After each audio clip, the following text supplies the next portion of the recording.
like such a hipster. Okay. I really don't know what else to say right now. So, I think every girl wants to be mysteriously unforgettable. Every girl wants to be effortlessly influential. Every girl wants to be the one who got away. I think every woman wants to find her soulmates. Every woman wants to birth a special child. I think every woman wants to be needed at the men's table. Every woman wants to be forgiven for being unapologetically sassy about the things that matter most to her. I think every spiritual leader wants to be heard. Every spiritual leader wants to truly lead by example. I think every spiritual leader wants to be revered for their spiritual walk, but humble disposition.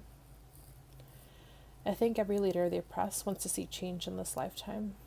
Every leader of the oppressed wants to succeed. I think every human being wants this relationship with God.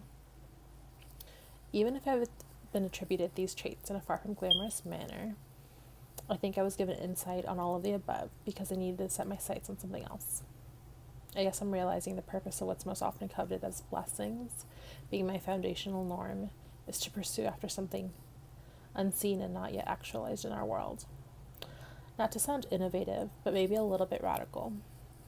I have no new answers for you, not yet at least. I've simply and complexly have a newfound relationship on Earth, present day, with the highest high that's playing out in real time. I know I'm not the only one who's guided, who's spoken to, who has God-level moments of clarity, but this constant contact is unmatched and unbelievably establishing itself as here to stay. I know how a Second Vatican resonates in our dreadful souls. Bear with me as I bear with you when trying to map out what we keep, what we update, and more importantly, how we guide as we are guided. The levels of insight range from what I eat to clear the vibrations from my body that block God receptivities, to how to raise a little God figure, infusing myself into the future, to how to heal humanity through interreligious dialogue, to how to introduce the arrival of the beyond for an eco-repair job if beyond our capability. That's enough preoccupation for a lifetime. So at what point do I start this new job? I'm tired, hungry, and hormonal. First things first. So how do I finally birth? Align my will with God's will devoutly.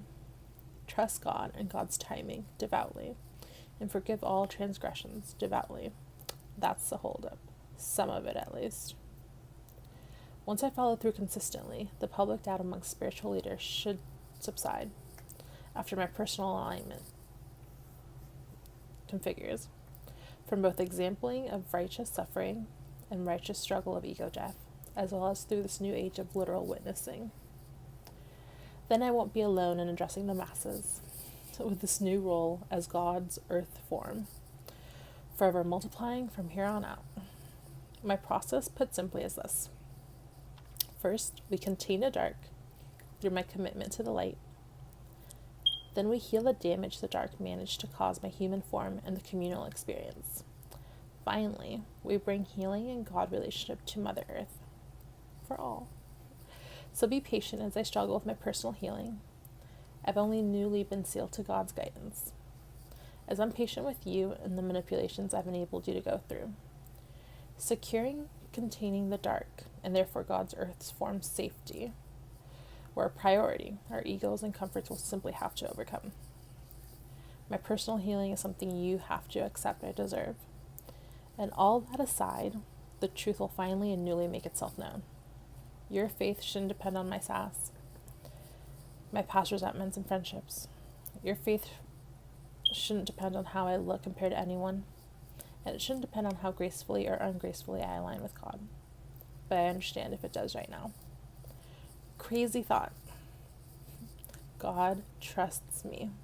Can God trust you in this process moving forward? Start by admitting you don't want me to be God's form on earth, not because I'm dirty, lazy, ridiculously mean, insecure, but your real hesitation comes from your view of an inevitable cycle of corruption as we know it. Start there, and we can start something real. Yes, all the power of the universe and influence in this world are around the corner. and the belittling bitch in me feels sassy to no end about the validation.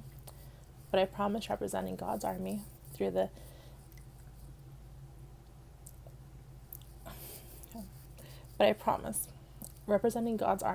the inexplicable recent dangers and what's up ahead in the sensitive time of reestablishment of God on earth has instilled all the humbling I need to fall into your good graces. Accept that I am what I am, and accept that God will closely gauge who I am. My reassurance of your hesitation is not my priority, but you don't deserve to be kept from this process because of how I've acted in past relationships. So start sooner than later to reevaluate and revisit your need for the highest high, because I'm going to be in your face no matter what, and God's eager to receive your souls with open arms. The Spirit has a hug you don't want to miss out on.